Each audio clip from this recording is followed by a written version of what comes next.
नमस्कार, मैं हूं अंकुर और आप देख रहे हैं सत्य हिंदी का न्यूज बुलेटिन। एक नजर अब तक की सुर्खियों पर। रॉयटर्स की रिपोर्ट के मुताबिक रूस यूक्रेन युद्ध के बीच भारत कुछ ऐसा कर रहा है जिससे रूस नाराज है। हाल ही में एनएसए अजित डोभाल रूस के राष्ट्रपति पुतिन को कुर्सी के छोटे से हिस्से पर बैठकर एक्सप्लेन करते हुए दिखे थे कि मोदी ने यूक्रेन में क्या क्या किया, जिसके बाद काफी सवाल उठे थे। उसे किनारे रखते हुए खबर की बात करते हैं। रूस इसलिए नाराज है क्योंकि भारत के हथियार निर्माता जो हथियार यूरोप को बेच रहे हैं वो यूरोप के जरिए यूक्रेन पहुंच रहे हैं। रिपोर्ट के मुताबिक रूस इसका कई बार विरोध कर चुका है, लेकिन भारत ने इस तरह के व्यापार को रोकने के लिए किसी तरह का हस्तक्षेप नहीं किया है। समाचार एजेंसी रॉयटर्स ने भारतीय और यूरोपीय सरकार रक्षा उद्योग के अधिकारियों से बातचीत के आधार पर तैयार की गई अपनी रिपोर्ट में ये बातें कही हैं।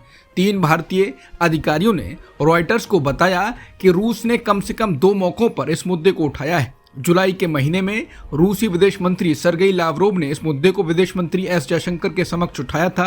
रिपोर्ट के मुताबिक रूसी विदेश मंत्री ने भारत के विदेश मंत्री एस जयशंकर से शिकायत की थी कि यूक्रेन जिन हथियारों का इस्तेमाल कर रहा है उनमें से कुछ हथियार भारतीय कंपनियों से बनाए गए हैं। जवाब में जयशंकर ने क्या कहा, इसकी जानकारी साझा नहीं की गई। खालिस्तानी आतंकी गुरपतवंत सिंह पन्नू की हत्या करने की साजिश के मामले में भारत की मुश्किलें बढ़ गई हैं। अमेरिका पहले हत्या कराने की कथित साजिश रचने के आरोपी निखिल गुप्ता को चेक रिपब्लिक से अमेरिका ले आया और अब साजिश में अमेरिकी कोर्ट ने भारत को समन भेजा है। आरोप है कि गुप्ता को किसी अनाम भारतीय अधिकारी से गुरपतवंत सिंह की हत्या कराने का निर्देश मिला था। खालिस्तानी आतंकी गुरपतवंत सिंह पन्नू ने अमेरिका की एक अदालत में एक सिविल मुकदमा दायर किया जिसमें उन्होंने अपनी हत्या की साजिश का आरोप लगाया। इस मामले में अमेरिकी अदालत ने भारतीय सरकार को समन भेजा है। इस मुकदमे में पन्नू ने भारतीय सरकार, राष्ट्रीय सुरक्षा सलाहकार यानी एनएसए अजित डोभाल और अन्य अधिकारियों पर अमेरिका में उनकी हत्या की साजिश रचने का आरोप लगाया है। समन में 21 दिनों के भीतर जवाब दाखिल करने के लिए कहा गया है। बता दें, पन्नू अमेरिकी कनाडाई नागरिक है और भारत द्वारा आतंकवादी घोषित है। पन्नू का दावा है कि जून 2023 में उस पर हमला करने का प्रयास किया गया। अमेरिकी समन के बाद भारत के विदेश मंत्रालय ने कहा है कि खालिस्तानी आतंकवादी गुरपतवंत सिंह पन्नू मामले में अमेरिका अदालत द्वारा भारत सरकार को भेजा गया समन पूरी तरह से अनुचित है। विदेश मंत्रालय के प्रवक्ता रणधीर जायसवाल ने कहा कि जब ये मुद्दे पहली बार हमारे ध्यान में लाए गए तो हमने कार्रवाई की। इसके लिए एक उच्च स्तरीय समिति गठित की गई। उन्होंने कहा ये चिंता का विषय है और इस बात पर जोर दिया कि भारत ने उच्च स्तरीय जांच शुरू कर दी। बता दें, इस साल मई में विदेश मंत्री डॉक्टर एस जयशंकर ने कहा था कि भारत इस मामले की जांच कर रहा है, लेकिन उन्होंने इस बात पर जोर दिया कि इससे भारत अमेरिकी संबंधों पर कोई असर नहीं पड़ेगा। लेकिन अब सीधे समन आया है, अब देखना होगा कि क्या होता है। ये समन कई सवाल खड़े करता है। भारत के विदेश मंत्रालय विक्रम मिस्री ने अमेरिकी दौरे के दौरान प्रधानमंत्री मोदी के कार्यक्रम की जानकारी दी। प्रधानमंत्री मोदी 21 से 23 सितंबर तक अमेरिका के दौरे पर रहेंगे। विक्रम मिस्री ने अमेरिका के पूर्व राष्ट्रपति ट्रंप के साथ मोदी की मुलाकात के सवाल पर भी प्रतिक्रिया दी। उन्होंने कहा है, प्रधानमंत्री जी के साथ कई सारी बैठकें होनी हैं जिसको तय करने की हम लोग कोशिश कर रहे हैं। अभी मैं किसी विशेष बैठक के बारे में आपको नहीं बता पाऊंगा। विदेश सचिव ने कहा कि हम सभी दृष्टिकोण से देख रहे हैं कि कितना समय हमारे पास है और किस किस से बैठकें हो सकती हैं। जिस भी नेता के साथ बैठक तय होगी उसके बारे में समय पर बता दिया जाएगा। लेबनान में वॉकी टॉकी में हुए धमाकों में मरने वालों की संख्या 25 हो गई है। लेबनान के स्वास्थ्य मंत्री फिरास अबैद ने धमाकों में घायल हुए लोगों की संख्या के बारे में जानकारी दी। उन्होंने बताया है कि धमाकों में घायल होने वालों की संख्या कम से कम 608 हो गई है। पहले ये संख्या 450 थी। मंगलवार और बुधवार 2 दिनों में हुए धमाकों में मरने वालों की संख्या 37 हो गई है, जिसमें से 12 लोगों की मौत मंगलवार को पेजर के जरिए हुए धमाकों में हुई थी। बुधवार को लेबनान में वॉकी टॉकी के जरिए हुए धमाकों में जापानी कंपनी आईकॉम का नाम आया। इसके बाद अब कंपनी ने सफाई दी। जापानी कंपनी ने कहा है कि वॉकी टॉकी के जिन मॉडलों में धमाके हुए हैं, कंपनी ने 10 साल पहले ही उनको बनाना बंद कर दिया है। आईकॉम ने कहा है कि मॉडल ICV82 का 2004 से 2014 के बीच तक मध्य पूर्व के देशों में निर्यात किया जाता था, लेकिन 2014 के बाद से उनका निर्यात बंद हो गया है। इसकी बैटरियों का उत्पाद भी बंद कर दिया गया है। कंपनी ने कहा कि ये बताना बहुत मुश्किल है कि जिन मशीनों में धमाका हुआ है उसे हमने ही भेजा था या फिर वो किसी डिस्ट्रीब्यूटर के जरिए वहां भेजे गए थे। मंगलवार और बुधवार को लेबनान में पेजर और वॉकी टॉकी के जरिए हुए धमाकों में कई लोगों की मौत हुई है और हजारों लोग घायल हुए। राजधानी बेरूत के राफिक हरीरी एयरपोर्ट से उड़ान भरने वाली सभी फ्लाइटों में वॉकी टॉकी और पेजर पर बैन लगा दिया गया है। बेरूत में स्थित ये एयरपोर्ट लेबनान का एकमात्र कमर्शियल ऑपरेशनल एयरपोर्ट है। जम्मू कश्मीर के विधानसभा चुनाव में पाकिस्तान की एंट्री हो गई है। पाकिस्तान के रक्षा मंत्री ख्वाजा आसिफ ने कहा कि आर्टिकल 370 की बहाली पर पाकिस्तान कांग्रेस नेशनल कॉन्फ्रेंस के साथ है। इसके बाद जम्मू कश्मीर के पूर्व मुख्यमंत्री उमर अब्दुल्ला ने कड़ा ऐतराज जताया। उमर अब्दुल्ला ने कहा कि पाकिस्तान पहले अपना मुल्क संभाले, उन्हें हमारे चुनाव को लेकर बयानबाजी नहीं करनी चाहिए। हमें पाकिस्तान से क्या लेना देना है, हम पाकिस्तान में नहीं हैं। जम्मू कश्मीर के पूर्व सीएम ने साफ कहा कि जम्मू कश्मीर का मसला भारत का आंतरिक मामला है और पाकिस्तान को इसमें दखल देने का कोई अधिकार नहीं है। वहीं बीजेपी को यह मुद्दा मिल गया है। बीजेपी नेता अमित मालवीय ने कहा कि पाकिस्तान जो एक आतंकवादी देश है, कश्मीर पर कांग्रेस और नेशनल कॉन्फ्रेंस के रुख का समर्थन कर रहा है। कांग्रेस हमेशा उन लोगों के पक्ष में दिखती है जो भारत के खिलाफ काम करते हैं।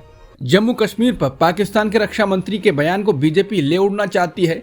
अब केंद्रीय मंत्री अमित शाह ने कांग्रेस और नेशनल कॉन्फ्रेंस पर निशाना साधा है। शाह ने कहा कि पाकिस्तान के रक्षा मंत्री का आर्टिकल 370 और 35A पर कांग्रेस और JKNC के समर्थन की बात ने एक बार फिर कांग्रेस को एक्सपोज कर दिया है।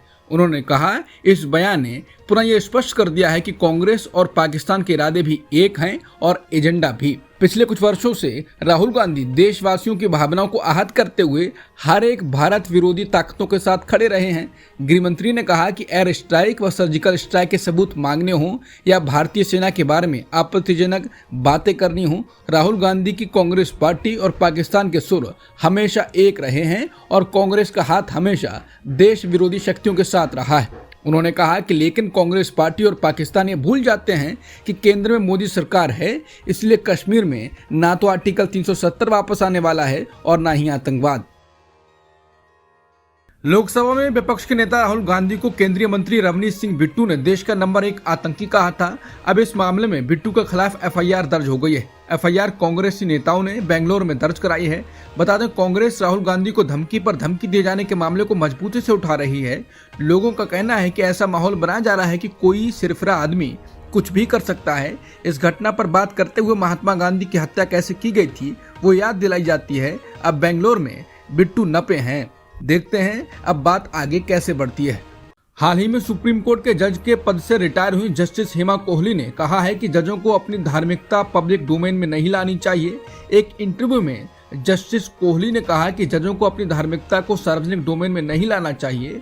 उन्हें संविधान पर फोकस रहना चाहिए जो कि उनका धर्म है और फाउंडिंग आइडियल्स पर ध्यान केंद्रित रखना चाहिए। जब उनसे पूछा गया कि हमारा संविधान socialist, democratic, secular, Republic nation पर बोलता है, आप जजों को पब्लिक डोमेन में धार्मिक कामों में शामिल होने को कैसे देखती हैं और ऐसे मंच पर न्यायपालिका और कार्यपालिका का मेल कैसे देखती हैं? इसके जवाब में जस्टिस हेमा कोहली ने कहा कि मैं अपने लिए बोलूंगी क्योंकि प्रश्न मेरी ओर डायरेक्टेड है। सख्ती से कहूं तो जजों को पब्लिक डोमेन में धार्मिकता को अपनी आस्तीन पर नहीं पहनना चाहिए। धार्मिकता, धर्म या आस्था, मेरा दृढ़ विश्वास है कि हमें इन्हें सार्वजनिक डोमेन में नहीं लाना चाहिए। ये 4 दीवारी के भीतर ही रहना चाहिए।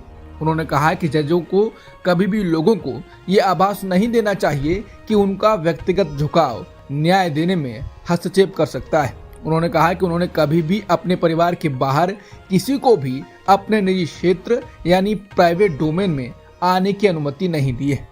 बता दें, ये सवाल और ये जवाब इसलिए महत्वपूर्ण हो जाता है क्योंकि अभी हाल ही में CGI चंद्रचूड़ के घर पर PM मोदी गए थे और दोनों ने मिलकर पूजा की, आरती की। इसको पब्लिक में शेयर किया गया और इस पर कई सवाल भी उठे।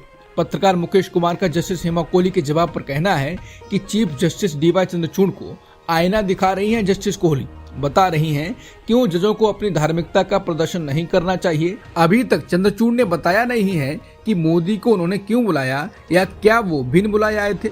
ये भी कि वीडियो वायरल किए जाने पर वो कैसा महसूस कर रहे हैं। हाल ही में कर्नाटक हाईकोर्ट में सुनवाई के दौरान जस्टिस वेद व्यासचार्य शीशानंद ने बेंगलुरु के एक मुस्लिम आबादी वाले इलाके को पाकिस्तान बता दिया।